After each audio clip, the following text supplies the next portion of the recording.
We're going to continue learning the Book of Esther from Ma'am Loaz so we can maximize our understanding, because Rav Yaakov Kuli put all of the information and explains it to us. So we're understanding the Book of Esther. We're looking around us and understanding our reality from the information in the Torah, as we've discussed in the past few videos about our belief systems and how it has to be rooted in knowledge. Rooted in knowledge. First there's knowledge, then there's your belief, and then hopefully you have some sort of understanding. Now, your belief system is what gets attacked at certain times for certain reasons. So you have to reevaluate your belief system. Are you believing and therefore behaving or living your life in a way that's congruent and makes sense to the information, the knowledge that you have of your reality, and that's what you've built your belief system on. For example, you believe that the state of Israel and the IDF is the only reason that the Jews will be saved from another likely Holocaust, or probable or possible Holocaust, depending on what you believe about reality, about the other 70 nations. Maybe you're confused about anti-Semitism because your knowledge and your belief system are maybe taken from information that was not based on wisdom, because the information that's based on wisdom, the wisdom is the reality was created with wisdom, the wisdom of God. It's in the Torah. How much of that we're going to understand will depend on how pure and holy we endeavor to make our soul, and how much of this information we understand. So that's also a spiritual receptivity, says King Solomon. So if you believe that the IDF and the state of Israel is what's preventing a Holocaust, on October 7th, your belief system was shaken. Your belief system was tested. And if you didn't believe that, then perhaps your belief system wasn't tested at all. Like, things are just happening according to the understanding that we have about the wisdom of reality, continuing on. And we try to do our best to help other people come to a more deep understanding of this wisdom, and deep understanding of how reality and how all of history and how time, which has a physical, historic component and a spiritual component, like the Zmanim, the times, like Shabbat, for example. Try to spread that information to more and more Jews so that they can have a deeper understanding. That understanding is something that you need to acquire for yourself, because after all, it's your own belief system. It's your own behavior. It's your own soul. It's your own reality. It's your own lifetime. And also, as the nation, we also have like a meta reality happening, a meta reality, a meta story here, a meta historic component to the time. Because this, after all of history and all of time until the end times, is the story of the Jews, the story of the nation of God, and what happens to the Jews throughout time. And we are specifically learning about Purim. And we're trying to make a huge movement called March 13th Adar. Well, that wasn't planned out very well. March 13th Adar, which is when the fast of Esther falls this year in 2025, when we have knowledge of our reality, that after the state of Israel has released thousands of terrorists, and Egypt is building up a military presence in the south, and Iran is trying to enrich their uranium quicker, and this, that, and the next thing. And the some ex-commanders of the IDF said that another October 7th is imminent.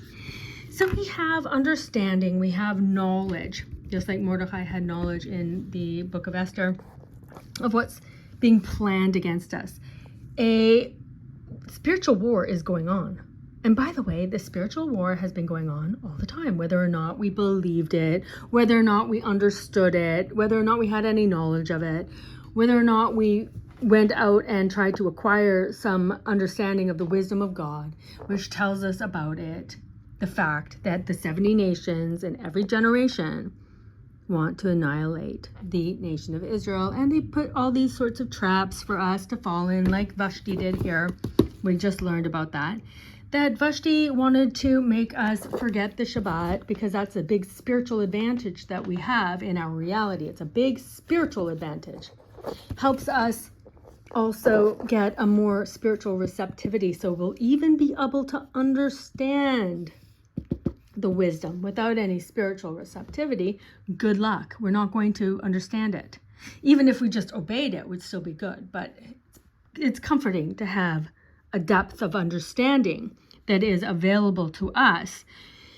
And that understanding comes after your belief is tested. Like we were talking about in Perek Shirah, the knight. The knight sings a song in Perek Shirah, the song of the universe, that is about belief and about faith. The knight is the teacher of the faith. When your belief is tested and you gain more understanding, why did you believe in that? You went and looked for knowledge.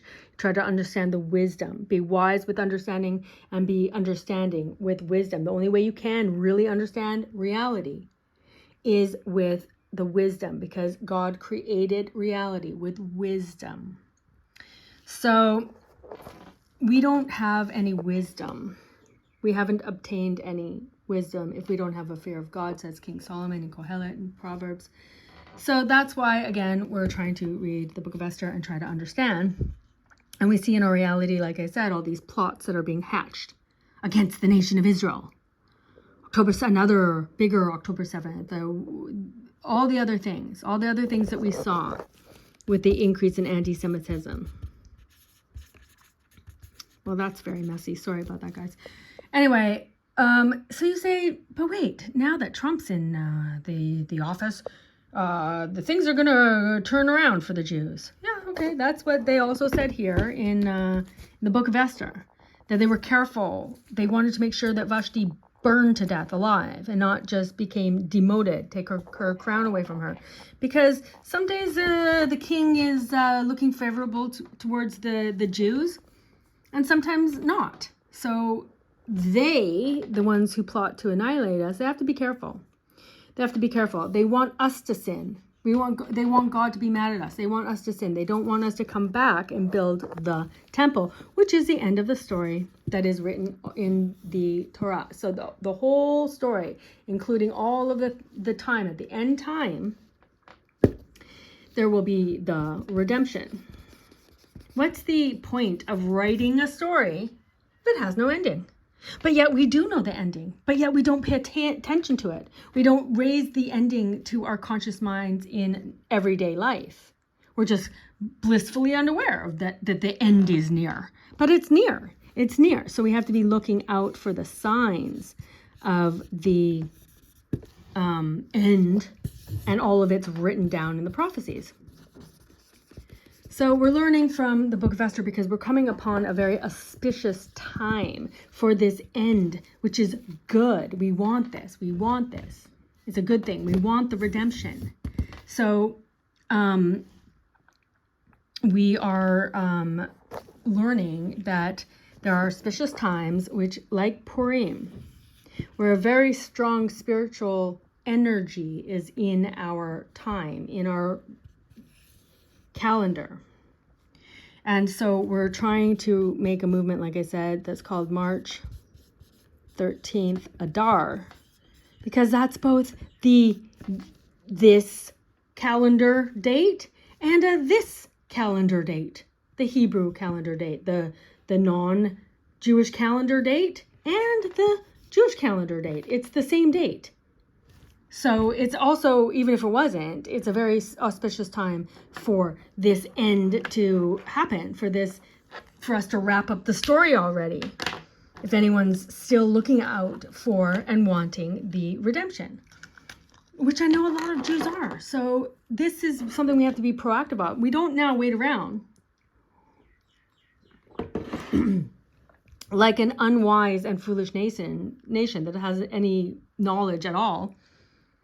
We don't just wait around to see if this time is the state going to is the state going to save us? Is this time the IDF going to come and rescue us? Maybe yes or no. I don't know. So I do know that God will, because that's what's written also in the prophecies. It's what's written in the Torah. It's what's happened all throughout the history.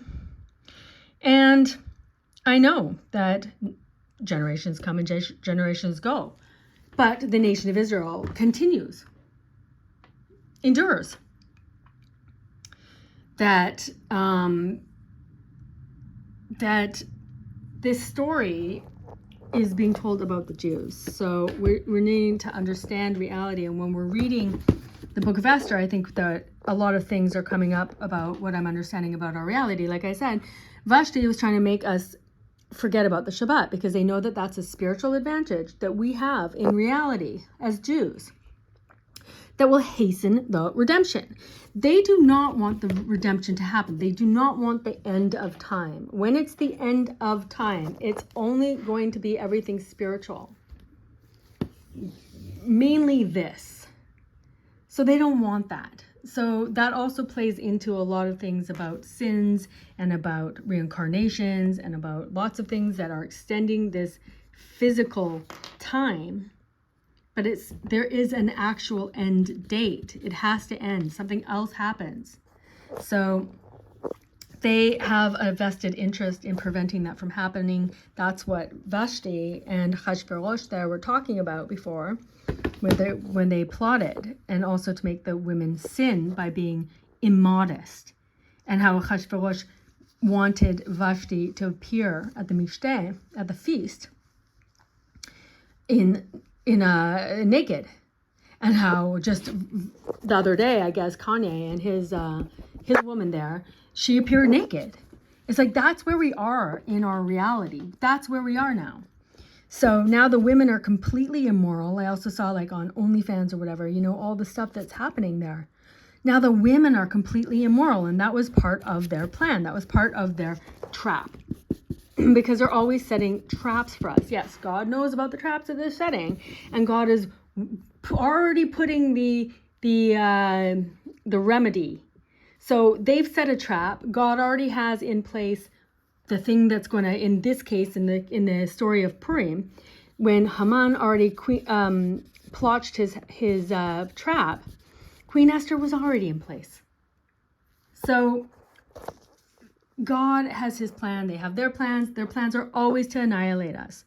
So there's a story also in the Talmud, I believe. I don't know. I was reading it from Mam Loaz once, not in this book. And it was explaining how there was a king and there was a Jew. There's a king traveling on the road and a Jew is on the side of the road. The Jew looks up and sees the king's carriage and says, "Good morning, your majesty," or whatever, and greets him with a lot of respect. And the king is like, "Disgusting. How dare a Jew speak to me? Have him killed." And so they killed the Jew. Now another Jew that was also on the road witnessed this, and he said, okay, so the king's carriage passed him and he didn't dare to say anything. And the Jew and the king was like, "How dare a Jew not say hello to me or not greet me?" So he had that Jew killed. So you see, it doesn't matter, which is what a lot of people talk about when they talk about anti-Semitism. It doesn't matter. They hate us if we're rich. They hate us if we're poor. There's no actual reason for anti-Semitism. And that it is just a signal from God that we've strayed too much. We're trying to get too comfortable with the 70 nations. So now if we look at something I've been talking about, Goy Naval, I did a video on it. Goy Naval is what Moshe Rabbeinu in Ha'azinu, at the end of, before he dies, he tells us, listen up, Jews. Don't become a goy navo. When you take out the wisdom and the understanding, then you are now not a wise and understanding nation. You're a goy navo, a foolish and unwise nation. Now you're a nation that invites the 70 nations into your Shabbat meals or whatever. So the Jewish influencers of Chabad can make sure that all the 70 nations like the quote unquote Orthodox Jews. But that's, again, we've gone through this so many times, why they were excommunicated and how their book was banned and how that's a goy navo. You can't take out the wisdom. You can't change it. So, and you can't make Judaism. I know a lot of people were like, you're causing whatever. You're saying not good things about other sects of Judaism. There's no other sects of Judaism. There were 12 tribes. and all the 12 tribes brought something unique to the nation. And we all have different minds. That's why also Moshe Rabbeinu prayed that the leader would unite our minds. We're all very different, but we all come together with one mind under the Torah laws. We don't now make a minimum viable truth for Judaism and meet in the middle and say everything's fine and dandy when it's goy navo. It's goy navo. So we have to endeavor to be holy because God is holy and he commanded us to be holy. So when they set traps for us, God's aware of it, but we need to also be aware. We need to know that, and we say that every day. We remember and say out loud what Bilak and Bilam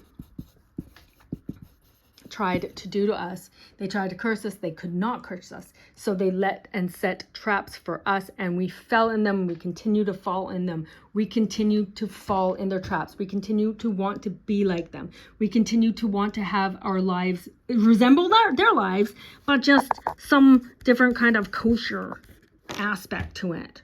We're just like you, but we're kosher. But that's a goy navo.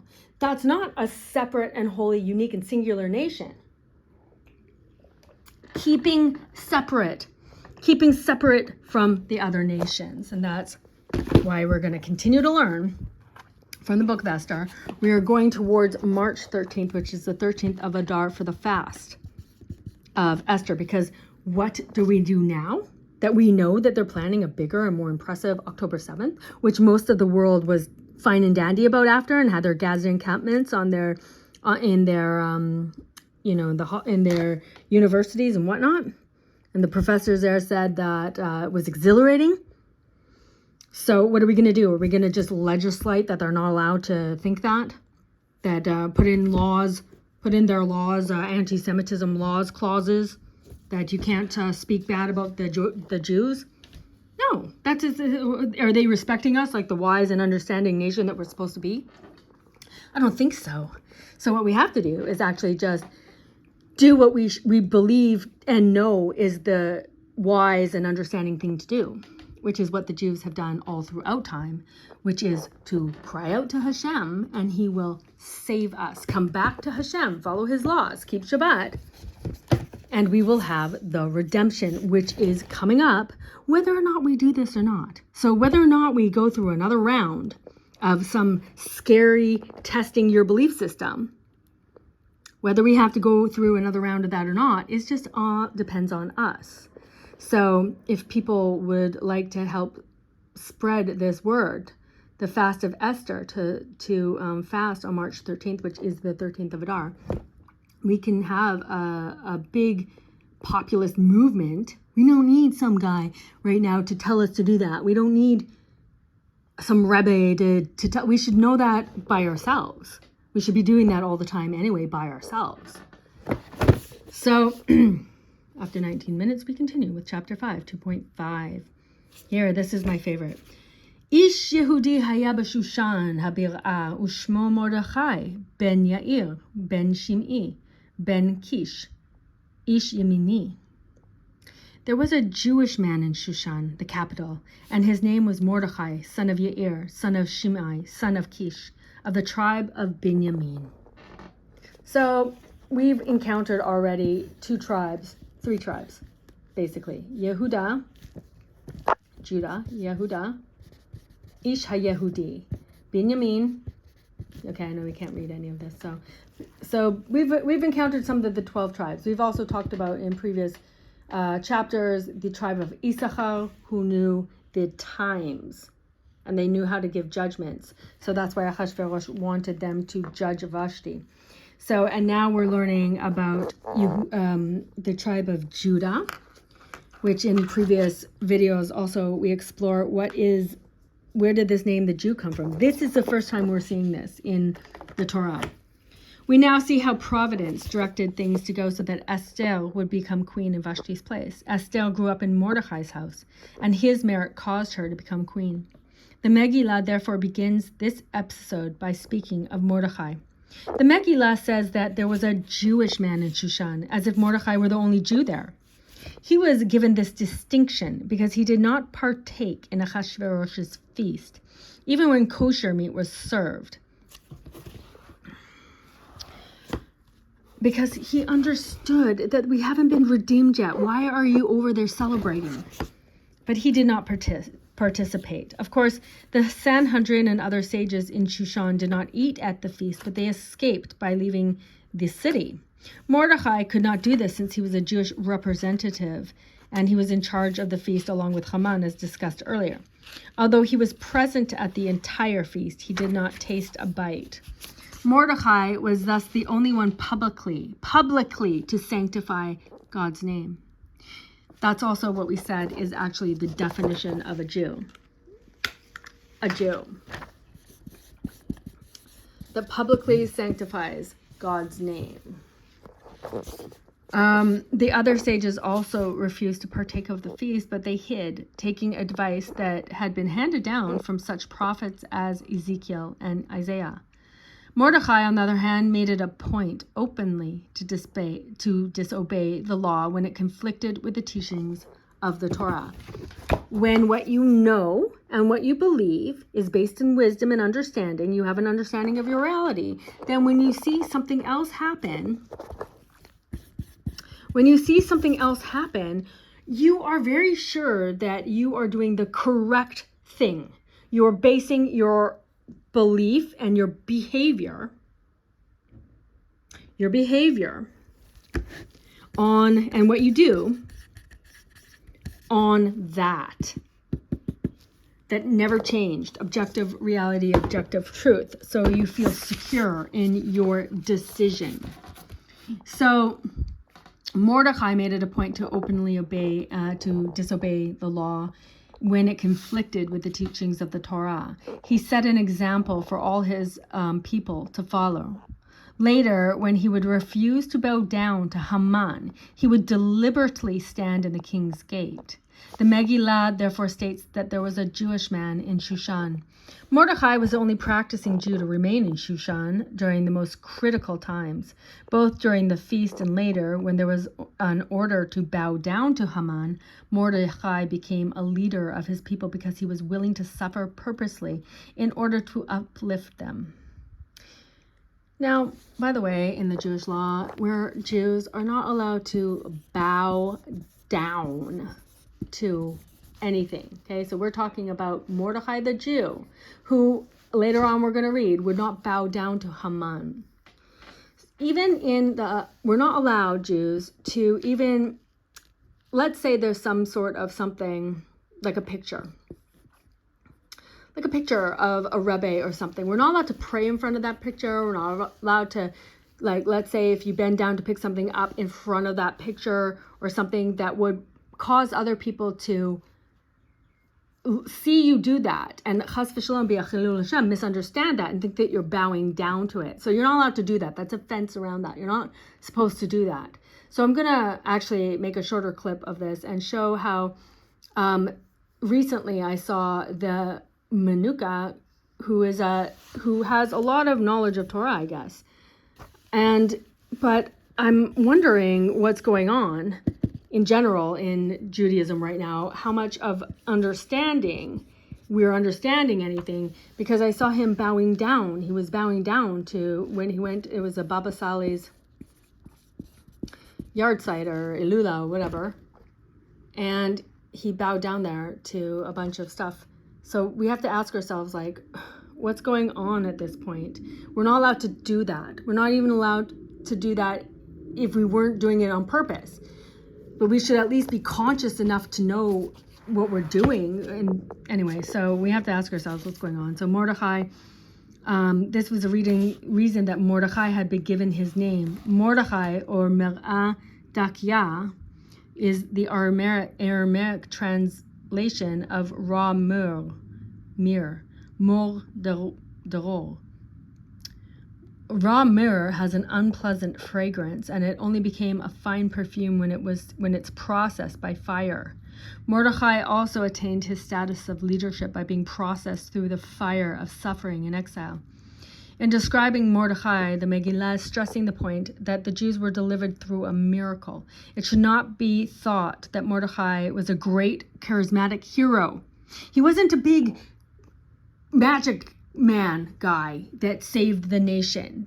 They didn't have yellow flags there chanting Mordechai's name to save them from this. He was a man who, a simple Jew. He was a simple Jew in Shushan, one of the most miserable exiles who had made it a home there.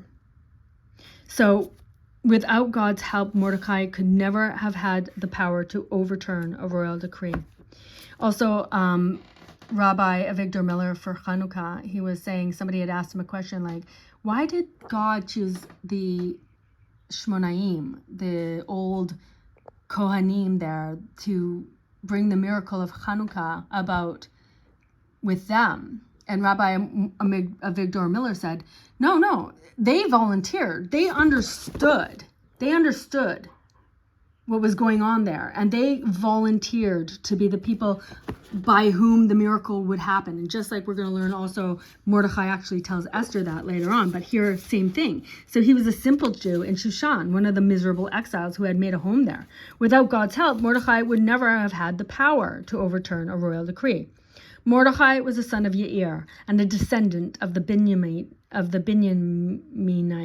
Shimei, son of Gera, who had openly cursed David and had cast stones at him. David saw prophetically that Mordechai would be a descendant of Shimei, so he did not kill him. King David Amelech, was of the tribe of Yehudah.